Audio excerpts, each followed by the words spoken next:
it's kind of funny. I've been a college baseball coach for 25 years, and I've been blessed to be around some good guys, and got, I think, 15 or 16 guys that play for me that's ended up pitching in the big leagues and playing in the big leagues. But that's not really as much as what I want to share with you is when I coached at Navarro, I coached there 16 years, and I was a head coach 13 years.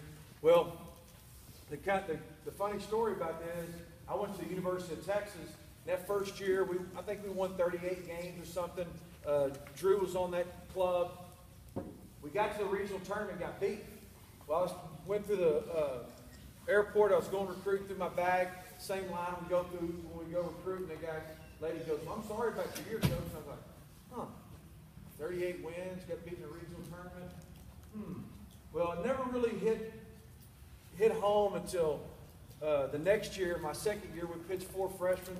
Brandon Workman, he pitched it there for 3 years, ended up winning a World Series ring, took 2 years to get to the big leagues. Chance Ruffin took 1 year to get to the big leagues. He was a freshman. Cole Green ended up getting hurt. He was an All-American, in Staten Thomas. Those 4 freshmen my first recruiting class at the University of Texas. Well, we had to pitch those 4 guys most of the year as freshmen. It was like a roller coaster. It was going up and down. We'd pitch good, pitch bad. I'd go out in the bullpen. I'd work on the 3 things that I'm going to talk to you guys about and try to fix them all in one bullpen. Well, we go to Missouri one night, and we're facing Aaron Crow. He's a first-round draft pick with the Kansas City Royals. He had thrown 44 scoreless innings. The wind was blowing out 27 degrees. Wind was blowing out 27 miles an hour. It was 27 degrees, and it was flurrying outside. Well, we scored 9 runs off of Aaron Crow in the first 2 innings. Austin Wood, it starts the game. He goes 3 up, 3 down. Next inning, we can't get somebody loose fast enough where we give up 31 runs. We get beat 31-12. First time in 100 years. One reason why I'm telling you this story is it kind of hit home to me because you think you know everything but what you know about baseball. And I told you guys, baseball don't really care how you feel, but you have to attack it. Well, that day, we get beat 31 runs. They're talking in the news. The media plays an important role at the University of Texas.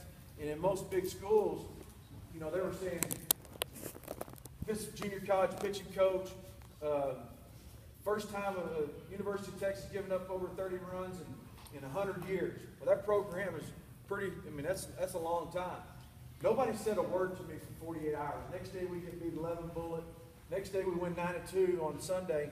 Fly home. I'll never forget. I was in my kids' rooms upstairs. It was 11:27. I looked at them and I said, "Lord, what am I doing? Why am I here?" Well, the reason why I got sent to Texas wasn't about teaching the process. It was about dealing with the pressure, trying to simplify. When you get in a pressure situation, it's about simplifying going to one pitch at a time, one moment at a time. Well, I changed everything I did. I think when a guy goes out and performs, he performs in either mechanical, effort, rhythm, and timing, and mental routine, or competitively. And I'm going to I'll break down each and every one of them. And a mechanical deal is where you want to repeat your delivery. I don't really care where the ball goes when we're just working on mechanics. What we do is have a set system and we teach backwards. All right, it's a mechanical system, and it's got 2 drills. And what you'll do is you'll start on 2 knees, and what you want to do is to make the ball go from high to low on 2 knees. It'll be sort of like this, and what you want to do is you're trying to work uphill. So what you want to do is turn your brake, get uphill, and try to make the ball go from high to low. Why do they put a mound on a baseball field? Because you're the king of the hill. Pitching always wins. Great pitching always wins. It beats good hitting. All the good teams you see around the country, if they're good, they're going to have good pitching. All right? So they put a mound on a baseball field to make the ball go like that. That's the way you want the ball to go. And you want to throw like a Ferris wheel, not a merry-go-round. So you want to work uphill to downhill. But you have to get uphill as soon as you can. When you talk about power. Power is from this foot to this hip to that shoulder. You see that power V? You see a power V in the swing right here? It's the same thing with pitching. You get that power V as quick as you can get to it, and then you just ride it on down the hill. If you want to talk about just throwing hard. All right? So when we do these drills, what I'm trying to do is, I believe there's 3 balance positions. The first one is your hands and your foot, they work together over the rubber, and so you're going to try to get some tilt as fast as you can, early. Then you're going to ride it down the hill. The second balance point is how you make an L with the front leg. If y'all watch Kershaw, I think 3 years ago, I did the ESPN deal. No, this past summer, I did the ESPN deal. They go, what did you teach Kershaw to make him so good in his delivery? I didn't have, like I told you, I'm not the best pitching coach, and I don't have magic dust on him. I gave him a structured plan, just like we do every day. These drills, we do them every day. We do them religiously. Because I want these guys to repeat their delivery and their mechanics. Just like going to the driving range for pro golfers, it's no different for a pitcher. You have to practice, no different for a hitter.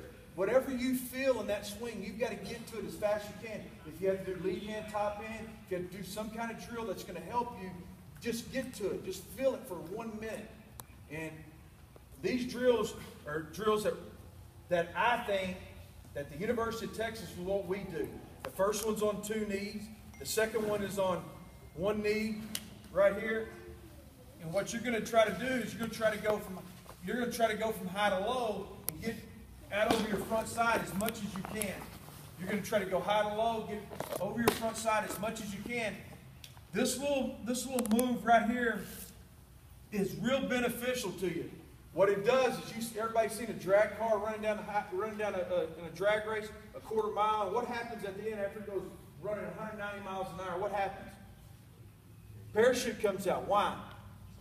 It slows it down. So this little area right in here, the third balance point, it slows you down. It slows all your velocity down. You want to throw, you talk about leverage hit against your front side, you want to throw down through your front side.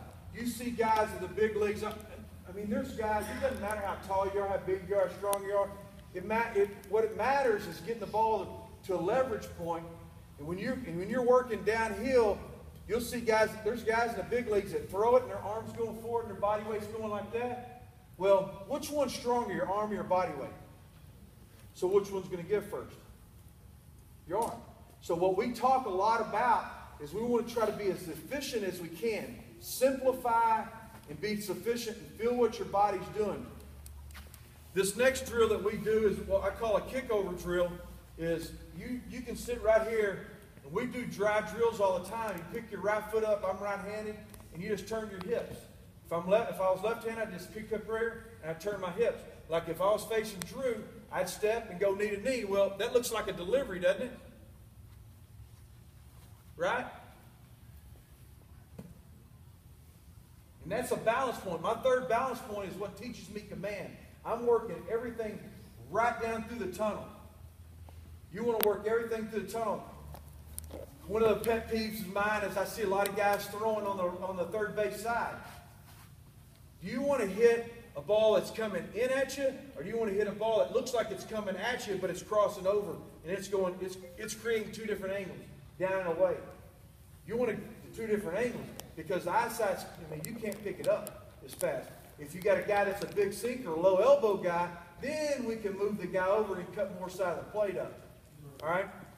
And so the next drill is a kickover drill. Is we'll throw, we'll get to our balance point, we'll get uphill, throw, and it's two sessions. It's 2 different movements. You keep your arm next to your left leg, then you go knee to knee. All right?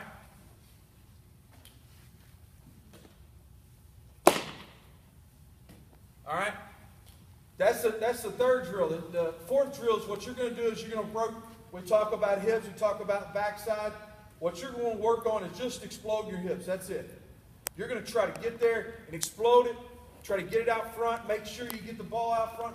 Make sure you're trying to shorten the distance up as much as you can from home plate, from the mat, from the rubber to home plate, as fast as you can. So all you're going to work on is your hip explosions.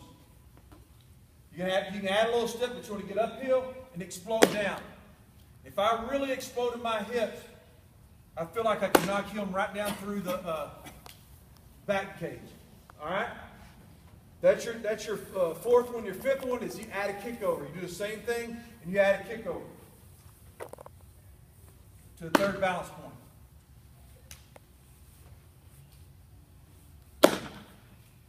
All right? Then the next one is your rhythm. You have to have rhythm. Like when you hit, some of you guys, I watched you, some of you didn't have as much rhythm as others, and that's all right, as long as you get the barrel there. But you want to try to have some rhythm in your delivery. All right? So you'll see your hands and your front foot, they work together in a delivery. It might work a little bit different. It might be a little bit different, a little bit deeper. It might swing your front side off, front side open. If you're deep in the back, behind your back, then you can swing. Because what you want to do is that front foot's going to travel the same distance time your hand gets to that power position. All right? What I like is a half rotation delivery, but I will recruit. It doesn't matter if it's crazy looking, if it's funky looking. I kind of like it. I mean, I want a guy just to get the ball to the front side, but more so than anything, I want them as competitive as they can be. Well, this drill is a 1, 2, 3 drill. It's a rhythm drill.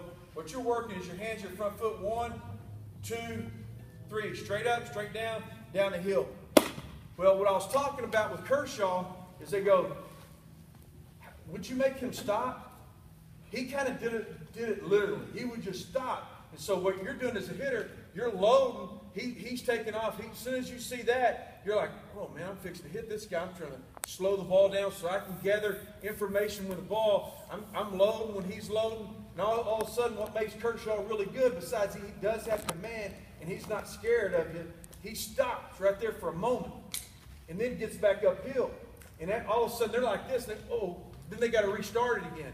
And it kind of messes them up a little bit. And that helps his deception. All right? That's the mechanical side of it.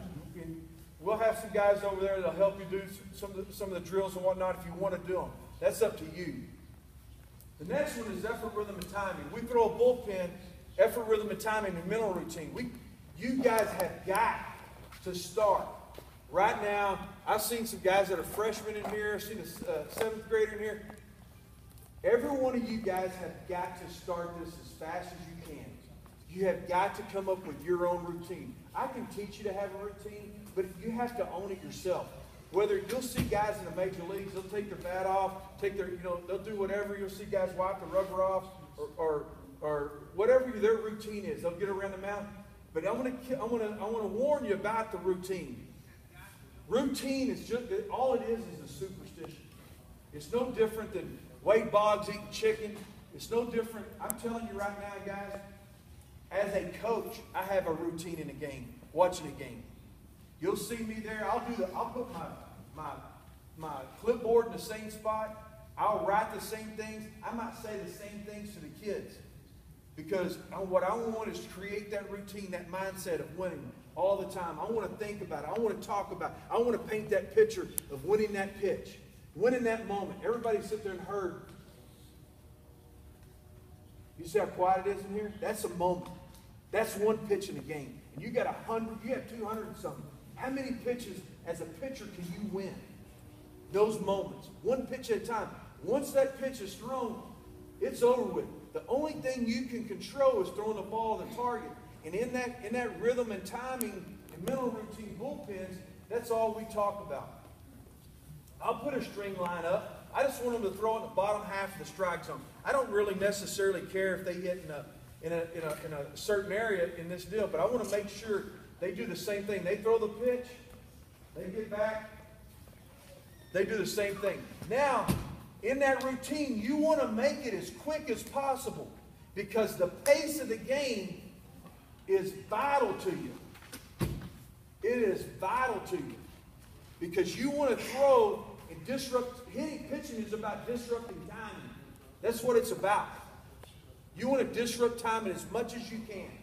All right. So what you'll do is you don't want to get so fast you're out of control, but you want to get so good at your routine that you make it faster than it really is. All right. And you want to be able to slow the game down. And you want to do it over and over and over. The next bullpen is our competitive bullpen, which I spoke at the high school coaches convention last year, and I spoke to 400 high school coaches here in Houston 2 weeks ago about a competitive bullpen. What a competitive bullpen is, you got to make it as game-like as possible. Where there's two pitchers throwing against each other, you're facing 4 hitters an inning, and you're throwing